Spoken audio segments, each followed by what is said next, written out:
Dengan suara yang berat dan menyeramkan, pocong Pak Daim ini bilang, Tolong saya, kembalikan saya ke alam kubur. kata dia. Hai, wassalamualaikum warahmatullahi wabarakatuh. Terima kasih sudah klik video ini. Kisah horor ini bukan hanya dialamin sama Wawa kita aja, tapi cerita ini juga melibatkan seluruh warga di kampung tempat Wawa aku ini tinggal. Saat itu, selama berbulan-bulan mereka dihadapkan pada situasi yang sangat-sangat mencekam karena teror dari sosok pocong. Kemunculan pocong ini bukan tanpa alasan, Wak. Dia ini ternyata sengaja dipanggil untuk menyelesaikan urusannya semasa hidupnya dulu ketika dia menjadi seorang rentenir. Dan seramnya lagi, Wak, setelah sosok itu dipanggil, dia dikabarkan tidak bisa kembali lagi ke alam kubur. Itulah kenapa dia ini terus bergentayangan menghantui para warga. Penasaran kalian sama kisah selengkapnya ya kan? Jadi tanpa berlama-lama kita langsung masuk aja ke apanya ya. Check it out.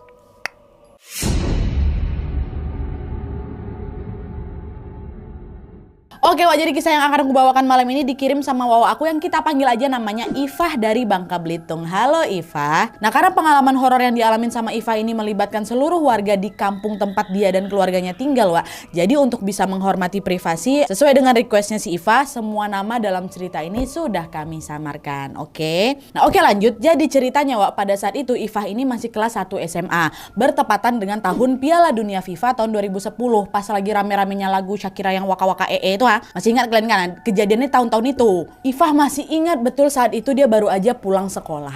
Setibanya dia di kampung, Wak, dia dikejutkan dengan suasana kampung yang mendadak sepi. Bahkan pas dia nyampe di rumah ternyata juga keluarganya nggak ada di rumah nih. Dan karena pada saat itu handphone belum seramai sekarang, Wak, Ifah jadi nggak bisa ngubungin keluarganya juga nih untuk bisa nanyain kalian semua lagi pada di mana. Dan Ifah tunggu aja tuh di rumah kan. Selang berapa lama kemudian omnya Ifah yang tinggal nggak jauh dari rumahnya Ifah ini tiba-tiba datang.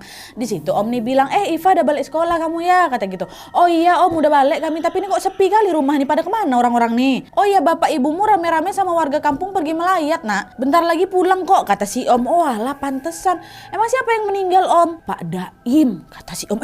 Innalillahi, yang meninggal Pak Daim? Iya, tadi tiba-tiba dapat kabar kami kalau misalnya Pak Daim ini meninggal. Kalau nggak salah gara-gara serangan jantung. Nah, Ifah yang mendengar kabar kalau Pak Daim ini meninggal seketika agak kaget, Wak. Begitu pula dengan warga kampung yang langsung geger juga nih. Hal itu disebabkan karena Pak Daim ini adalah orang yang cukup dikenal di kampung itu. Karena dulu semasa hidupnya dia ini merupakan seorang rentenir yang sering memberikan hutang ke warga kampung yang memang lagi kepepet uang. Nah, meninggallah di hari itu Pak Daim ini kan.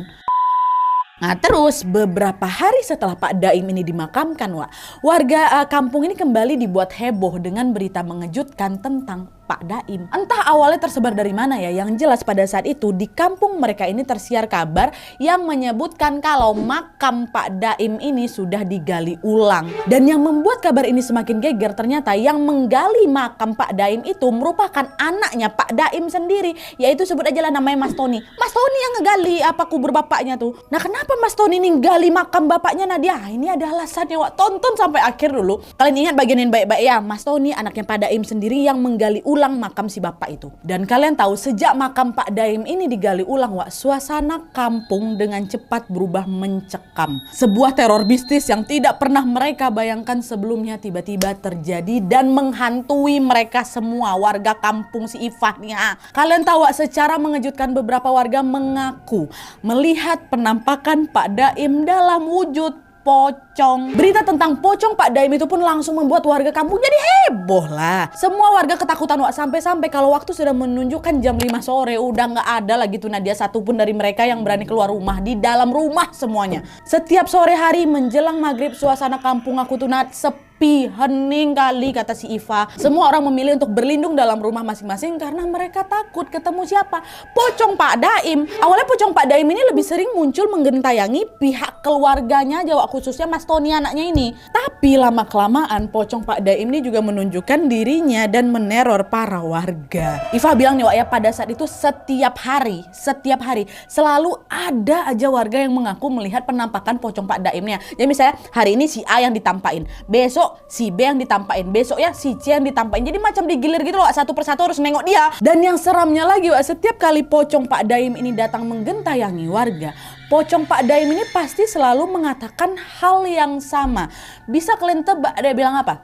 Kembalikan uang aku. Nggak. Bukan, Wak. Dia rentenir kan, dia nak nagih utang doh. Dengan suara yang berat dan menyeramkan, pocong Pak Daim ini bilang, Tolong saya, kembalikan saya ke alam kubur. kata dia. Dan yang dengar ucapan itu gak cuma 1-2 warga, Wak. Hampir semua warga yang dinampain sama Pak Daim pasti ngomong kayak gitu. Tolong saya, kembalikan saya ke alam kubur, kata dia. Nah, mendengar permintaan pocong Pak Daim itu tentu ya warga pada ketakutan lah semuanya, Wak. Jangankan mau kembalikan Pak Daim ini ke alam kubur, cukup ngelihat penampakannya aja mereka udah langsung ketakutan, semua gemetar. Bisa kalian bayangkan, Wak, orang yang biasanya nih suka berinteraksi sama kalian sebagai keluarga, kerabat, bahkan tetangga, sekarang kalian ngelihatnya dalam sosok pocong.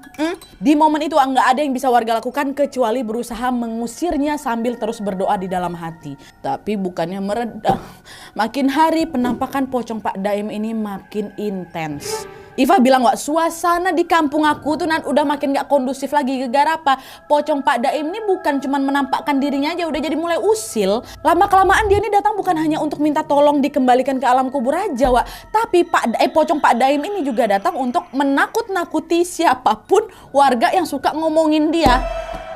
Jadi Pak Daim ini kan macam absen ke warga A, warga B, warga C udah ditemuinnya nih kan. Nanti misalnya warga A ini ngomongin dia, datang dia. Pokoknya setiap kali ada warga yang nyeritain Pak Daim, malamnya pasti didatangin. Dan hal ini juga dialami oleh salah satu warga kampung yang kita sebut aja lah namanya Om Dery ya. Jadi ceritanya waktu itu nih pada suatu malam warga kampung ini lagi nobar Piala Dunia, Wak. Kan lagi musim FIFA kan waktu itu. Tapi pada saat itu kata Iva, nggak semua warga tuh punya TV, Wak. Jadi mereka pada nobar di rumah warga yang memang udah punya TV. Rumah siapa? Rumah si Iva nih lah. Nah, pas lagi warga asik-asiknya nonton Piala Dunia, tanpa sengaja mereka ini ngomongin pocong Pak Daim. Tapi itu pun cuma sekilas saja, Wak. Setelah mereka ingat kalau jangan diomongin Pak Daim, nanti dia datang pula nih. Dan para warga pun langsunglah mengalihkan topik pembicaraan. Tapi di momen itu tiba-tiba datanglah ini Om Dery, kepo, ketinggalan berita. Dengan penuh penasaran dia pun nanya, emang gimana awalnya kok pocong Pak Daim ini bisa gentayangan, Pak? Nah, warga mendengar pertanyaan Mas Dery itu ya cuma ngejawab seadanya aja. Oh, makamnya digali. Hah, siapa yang gali? Mas Tony. Wah, Mas Tony anaknya? Emang kenapa makam digali ulang, Bang? Udahlah, gak usah lagi kau tanyain soal Pak Daim tuh. Nanti dia gentayangin kau baru tahu rasa kau. Nah, Mas Dery yang diingetin kayak gitu, Wak, malah ngenanggapinnya dengan bercanda gitu.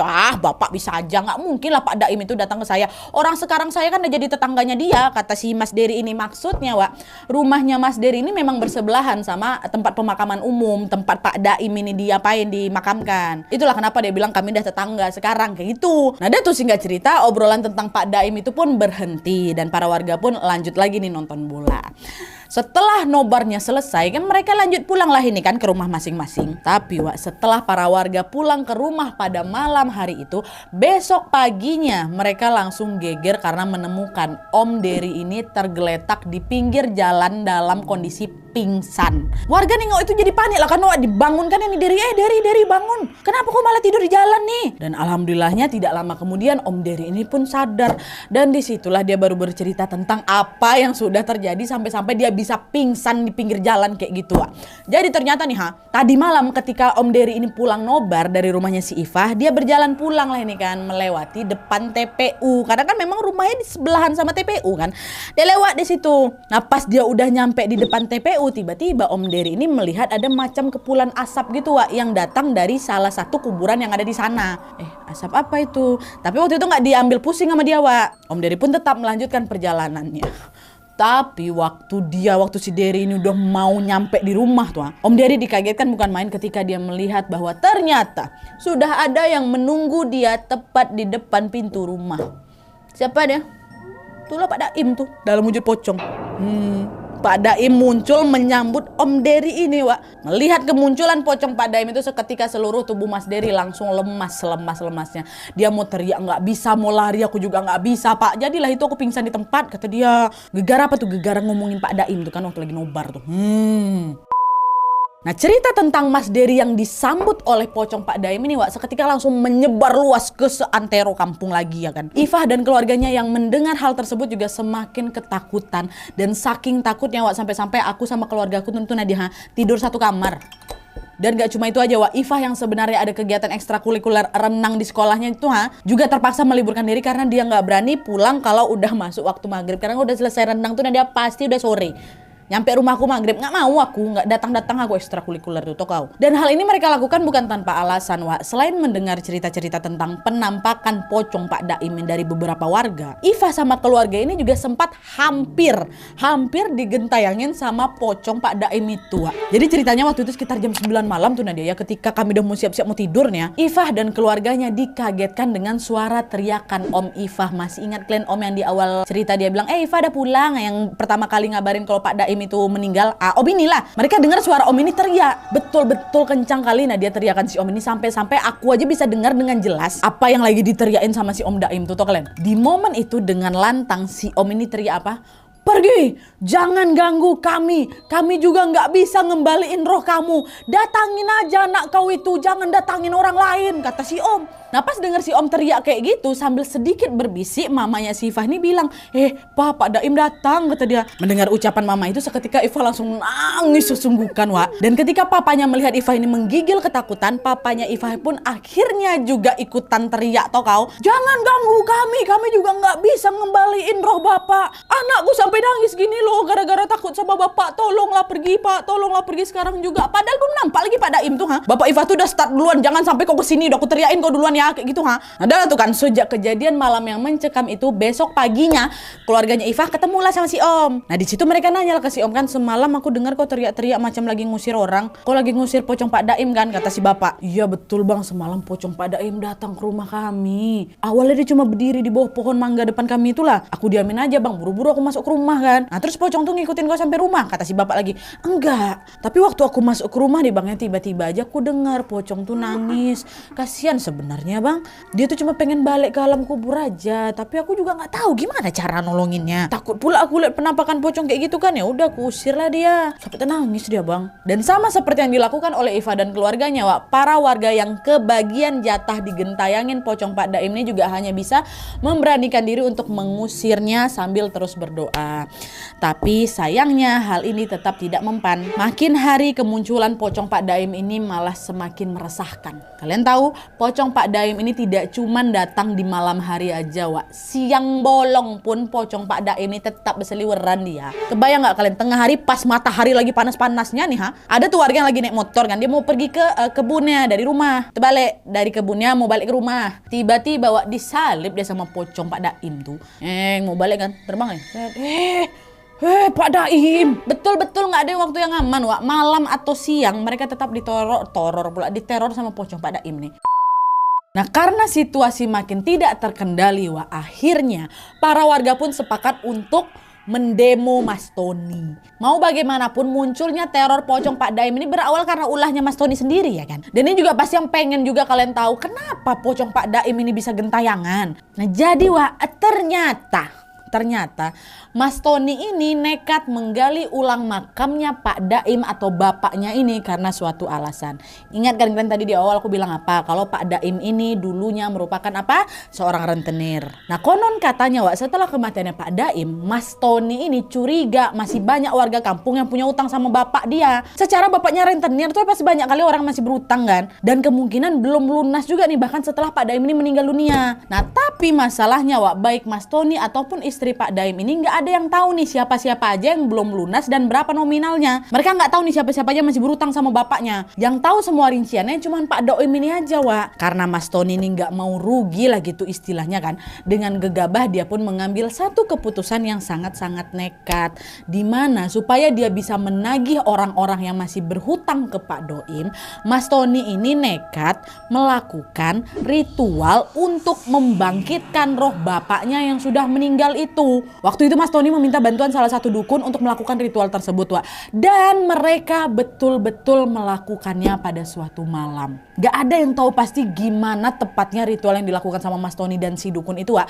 Tapi yang jelas di momen tersebut menjelang tengah malam, sosoknya Pak Daim ini akhirnya betulan pulang ke rumah. Dan tentunya Pak Daim bukan datang dengan wujud manusia, Wak ya, melainkan dalam wujud udah jadi sosok yang sangat-sangat menyeramkan itu, yang jadi sosok pocong. Waktu itu pocong Pak Daim ini datang menemui Mas Tony dengan mengatakan, Tony, Tony. Dan pertemuan menyeramkan tersebut juga disaksikan langsung sama istrinya Mas Tony, Wak, yang kita sebut aja lah namanya Mbak Nia ya. Mbak Nia ini nengok juga mertuanya datang. Di momen itu Mbak Nia langsung gemetar ketakutan. Tapi anehnya, atau mungkin dia sudah tahu ya, Mas Tony ini justru bersikap tenang, nggak ada terkejut-kejutnya. Bapaknya datang dalam sosok pocong tuh nggak ada, seolah tidak terjadi apa-apa gitu loh, Wak. Mas Tony ini sadar sepenuhnya kalau ritual memanggil roh Pak Daim ini memang dilakukan atas kehendak dia. Aku tahu kok pasti dia bakal datang gitu ha. Jadi mau Pak Daim ini datang dalam wujud apapun, termasuk wujud pocong sekalipun ya, dia nggak peduli. Yang penting roh bapakku betulan bangkit dari kubur, terus urusannya dengan Pak Daim bisa terlaksana, udah itu aja. Nah dah tuh kan, singkat cerita Mas Tony pun akhirnya mulai, Wak, berkomunikasi dengan pocong Pak Daim. Dengan nada bicara yang berat dan menyeramkan, pocong Pak Daim ini nanya, "Untuk apa kau panggil bapak?" Dengan tenang Mas Tony menjawab, "Pak, masih ada urusan yang belum selesai nih, Pak." Tony tahu pasti banyak kali kan yang berutang sama bapak kan. "Iya betul, masih banyak yang belum bayar lunas, nak." Siapa aja, Pak? Kasih tahu sama Tony sekarang, biar nanti Tony yang nagih sama mereka. "Oh ya, pertama bapak ini..." Oh, disebut semua sama Pak Daim, Wak. Di momen itu pocong Pak Daim ini pun mulai menyebutkan satu persatu yang masih punya utang sama dia. Si bapak A sekian rupiah, si bapak B sekian rupiah, si ibu C sekian rupiah. Oh, diceritain semua, disebutin semua kan. Lanjut tuh sampai selesai kan. Nah besok paginya setelah ritual pemanggilan roh Pak Daim ini selesai dilakukan, Wak, Mas Tony pun langsung menutup kembali makam Pak Daim. Kan pertama digali sama dia tuh ritual, habis itu bapaknya datang, udah selesai semua nama-namanya, balik lagi siapa Pak Daim yang menghilang, balik lagi lah Mas Tony ke makam bapaknya, ditanamnya balik. Udah selesai itu semua dilakukan tanpa mengulur waktu lagi, Wak, Mas Tony di detik itu juga langsung pergi keliling kampung mendatangi satu persatu rumah warga yang disebut sama bapaknya tadi malam yang masuk dalam list hutang bapaknya, karena masih punya hutang ke bapaknya. Dah Mas Tony pun mulai nagih lah ini satu persatu dari mereka kan, sampai semuanya tuntas di hari itu, baru dia balik ke rumah. "Halo Pak A, nih ya bapak masih ada utang sama bapak saya sekian juta ya, tolong diselesaikan sekarang ya, saya tunggu." Dah habis itu dia pergi ke bapak B. "Halo Bapak B, ini bapak masih ada utang sama bapak saya nih ha, tolong segera dilunaskan ya, saya tunggu di rumah, tolong." Pokoknya semua tuh, Wak, ditagihnya satu persatu kan, balik dia ke rumah. Nah pas Mas Tony ini lagi nagih hutang ke warga desa, Wak, Iva bilang di momen itu sebenarnya ada plot twist lucu juga yang terjadi. Ini aku ceritain aja lah Nat ya, katanya. Dimana waktu itu Mas Tony yang tiba-tiba datang untuk menagih hutang ini ternyata secara tidak sengaja malah mengungkap fakta-fakta yang mengejutkan yang selama ini memang disembunyikan sama beberapa warga, Wak. Kalian tahu, berkat teror dari Pak Daim nih ya, terbongkarlah beberapa skandal di antara warga kampung aku. Aku selipin aja lah satu nih ya. Jadi salah satu orang yang ditagih sama Mas Tony ini, Wak, adalah Pak Kades. Mas Tony datanglah ke tempat Pak Kades kan. "Permisi Pak Kades, gini loh Pak, berdasarkan catatan saya nih, Bapak masih punya utang sekian rupiah sama Bapak saya. Tolong segera dilunasi Pak ya, ini tetap harus diselesaikan nih walaupun Bapak saya sudah meninggal," kata siapa? Mas Tony. Nah Pak Kades yang kebingungan karena tiba-tiba ditagih sama Mas Tony, nanya dia, "Hah? Saya nggak pernah punya utang ke bapakmu loh, kok tiba-tiba saya ditagih?" Kata Pak Kades kan. Ada Pak, jumlahnya sekian rupiah. Dulu yang datang ke rumah buat pinjam itu memang bukan bapak, tapi istri bapak." "Loh, istri saya pinjam uang ke Pak Daim?" Saya nggak tahu apa-apa loh mas, sebentar ya saya tanyakan istri saya dulu," kata Pak Kades. Nah dia tuh singkat cerita Pak Kades pun langsung lah buru-buru nanya ke istrinya, "Bu, kamu ada pinjam duit nih sama Pak Daim?" "Nggak ada Pak." "Jangan bohong, kamu tuh anaknya datang tuh, nggak mungkin dia mau sembarangan mau bilang kayak gitu ke saya." Setelah dicecar banyak pertanyaan sama Pak Kades, Wak, dengan panik Bu Kades akhirnya mengaku, "Iya Pak, saya udah pinjam uang sama Pak Daim," kata dia. "Duit tuh buat apa? Kok kamu nggak bilang sama saya? Mana duitnya sekarang?" kata si bapak kan. Nah di situ loh, Wak, terungkap ternyata duit pinjaman dari Bu Kades ini bukan untuk Bu Kades sendiri, melainkan untuk diberikan kepada seorang warga kampung namanya Pak Danang. Pak Danang ini berprofesi sebagai guru SD. Nah disinilah plot twistnya. Ternyata yang minta Bu Kades untuk minjam uang ke Pak Daim ini Pak Danang tuh lah. Tapi hal itu harus dilakukan secara diam-diam. Pokoknya Pak Kades jangan sampai tahu ya. Lah kenapa dia nggak langsung minjam sendiri? Kenapa harus dari Bu Kades, Nat? Ternyata hal tersebut sengaja dia lakukan karena Pak Danang ini nggak mau Pak Kades mencurigai hubungannya dengan Bu Kades. Sampai sini bisa kalian tebak sebenarnya ada apa atau ada hubungan apa antara Pak Danang sama Bu Kades kan, Wak? Betul. Ternyata selama ini mereka diam-diam sudah menjalin hubungan romantis. Udah selingkuh Bu Kades ini sama guru SD ini, Wak. Dan ketahuan ya gegara Mas Tony yang tiba-tiba nagih hutang ke mereka. Dan Iva bilang, Wak, skandal perselingkuhan antara Bu Kades sama Pak Danang ini, si guru SD ini cuman satu dari banyaknya pasangan selingkuh lainnya yang akhirnya akhirnya ketahuan gara-gara minjem uang sama Pak Daim. Dan ketahuannya juga sama-sama karena Mas Tony tiba-tiba nagih hutang ke mereka, Wak. Tapi kata Ifah cerita perselingkuhan antara Bu Kades sama guru SD ini yang paling heboh kali waktu itu Nadia. Bukan main jadi gosip hangat kali pasti di situ ya. Tengah mencekamnya teror pocong nih sempat-sempatnya bergosip ya, astagfirullahaladzim. Nah lanjut lagi nih, Wak. Setelah Mas Tony menagih semua warga yang masih punya utang sama bapaknya itu, di momen itu Mas Tony sudah merasa semua urusannya ini udah selesai, Wak. Ibaratnya ya udah aku tinggal duduk manis aja nih, nanti pasti orang-orang datang nih buat bayar utang bapaknya. Tapi tanpa Mas Tony sadari satu masalah lain yang jauh lebih besar akan segera terjadi. Mas Tony tidak tahu kalau ternyata ritual yang dia lakukan untuk memanggil roh bapaknya itu adalah sebuah permulaan dari rangkaian teror mistis yang sangat mencekam di kampung tempat mereka tinggal. Inilah sebabnya, Wak, kenapa warga kampung Ifah tuh diteror. Nah jadi, Wak, tepat di malam berikutnya setelah Mas Tony ini menagih hutang ke warga kampung, tiba-tiba saja dia dikejutkan dengan pocong Pak Daim yang datang lagi ke rumah. Kok datang lagi nih? Kan udah selesai. Di tengah rasa terkejutnya ini Mas Tony pun nanya kan, Bapak kenapa datang lagi? Dengan suaranya yang berat, Wak, pocong Pak Daim nih jawab. Bapak gak bisa masuk lagi ke kuburan. Bapak udah gak diterima bumi. Tidak, kok bisa? Kan Tony udah tutup lagi makamnya. Bapak gak mau tahu ya Tony ya. Kau yang udah manggil Bapak.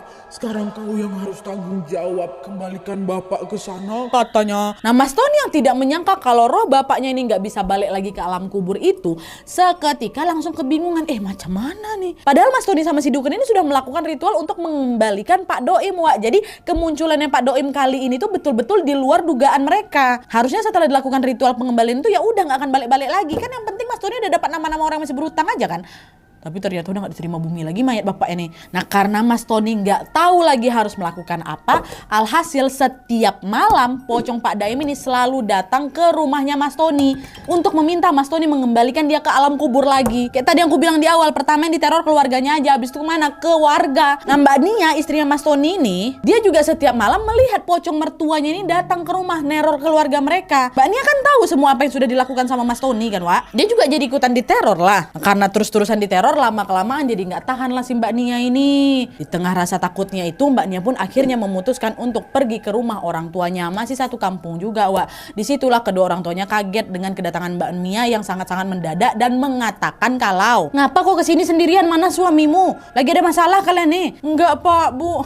Nia sama Mas Tony baik-baik aja kok. Cuma Nia udah nggak tahan lagi tinggal di sana. Kenapa? Coba ceritain dulu, ada apa sebenarnya? Nggak boleh kok tinggalin suamimu kayak gitu, baru ditinggal bapaknya loh dia. Kami nggak kenapa-napa Pak. Bu, Nia cuma nggak kuat aja gara-gara gara apa? Gara-gara kami setiap malam selalu diteror pocongnya Pak Daim, Bu, kata dia.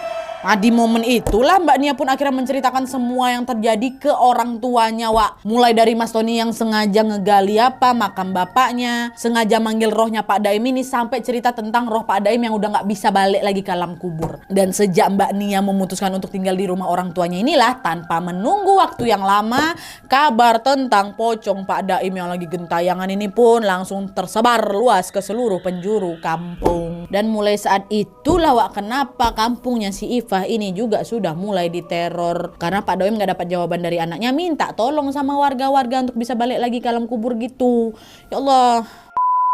Nah, warga yang teror tuh ya marah semua kan, Wak. Warga yang geram dengan perbuatan Mas Tony yang udah dengan nekat membangkitkan roh Pak Daim ini pun akhirnya dengan kesal berkata, Mas Tony, kami para warga udah betul-betul nggak tahan lagi dengan teror pocong bapakmu ya. Kau harus tanggung jawab. Datang semua tuh rame-rame ke rumah Mas Tony kan. Dengan panik Mas Tony jawab, Ibu, Bapak, mohon maaf atas kejadian ini ya. Aku dia, Wak. Saya sedang berusaha nih untuk bisa mengembalikan Bapak ke alam kubur. Kalau bisa secepatnya lah masalah ini segera diatasi, Mas. Kami jadi nggak berani keluar rumah, banyak urusan kami tuh di luar kadang-kadang nih, terganggu semua gara-gara masalah ini. Iya Pak, tolonglah Pak, saya juga udah minta tolong ke banyak orang pintar buat ngembaliin bapak saya ke kuburnya nih, tapi belum ada yang berhasil. Kami pokoknya nggak mau tahu Tony, masalah ini harus ditangani secepat mungkin. Udah ganggu warga kali nih. Melihat warga yang sudah sangat kesal itu, Mas Tony pun nggak tahu lagi harus melakukan apa. Akhirnya dia cuma bisa minta maaf lah, maaf ya Pak, Bu, saya sudah berkali-kali minta bantuan orang pintar tapi sejauh ini masih gagal semua.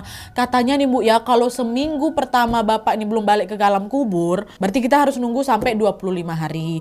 Kalau sampai 25 hari juga bapak ini belum balik pak, bu, berarti kita harus nunggu sampai 40 hari. Kalau 40 hari masih nggak balik juga, berarti kita harus nunggu sampai 90 hari. Oke. Nah ini kan udah lewat 40 hari nih kan bu, pak, tapi bapak kan masih gentayangan. Nantilah ya kita tengok di hari ke-90 ya, kita coba lagi ya bu, pak ya, tolonglah mohon bersabar. 50 hari lagi. 1 bulan lagi tuh Tony. Tolonglah pak, cuman itu yang dikatakan orang pintar tuh pak. Nah warga yang sebenarnya udah kesal kali ini juga udah nggak punya pilihan lain Wak. Selain mereka terus berdoa, lagi-lagi ya mereka tetap harus bersabar lah kan sampai situasi udah mulai aman. Udah tuh nih, singkat cerita masuk lawak hari ke-90. Mas Tony balik lagi nih mendatangkan orang pintar yang entah udah keberapa kalinya nih orang pintar yang datang. Saking banyaknya dukun yang dipanggil sama Mas Tony ini.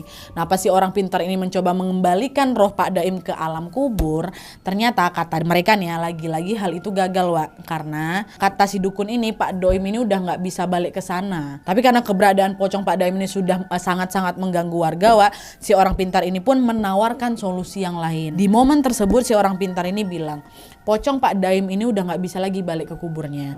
Biar nggak gentayangin warga nih gimana kalau dia saya pindahkan ke gunung aja, kata siapa dukun. Mendengar saran tersebut Mas Tony dan para warga pun setuju. Udahlah, taruh aja lah di mana aja Pak, asal jangan di kampung nih. Dan entah ritual apa yang dilakukan, si orang pintar ini pun memindahkan pocong Pak Daim ini ke gunung. Dan betul pula tuh sejak kejadian itu pocong Pak Daim ini udah gak pernah lagi muncul dekat kampungnya Ifah Wak. Dan setelah kurang lebih 3 bulan mereka menjalani aktivitas dengan diliputi rasa takut, akhirnya sekarang para warga dapat kembali berkegiatan dengan normal. Udah gak diteror lagi, udah ditaruh di gunung. Oh Mas Tony, kesian loh.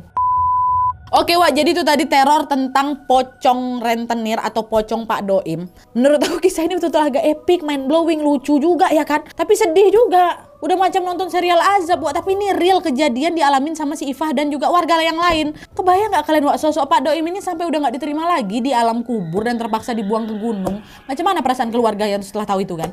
Cerita ini betul-betul jadi pelajaran buat kita supaya selama kita hidup di dunia ini lebih pantasnya atau sepantasnya kita berbuat baik-baik aja ya. Jangan sampai apa yang kita lakukan selama hidup nantinya akan mempersulit jalan kita di alam berikutnya, yaitu alam kubur hingga ke alam akhirat. Semoga kita selalu dalam lindungan Allah Subhanahu wa taala dan selalu diberikan keberkahan dan ampunan dari Allah. Amin ya rabbal alamin.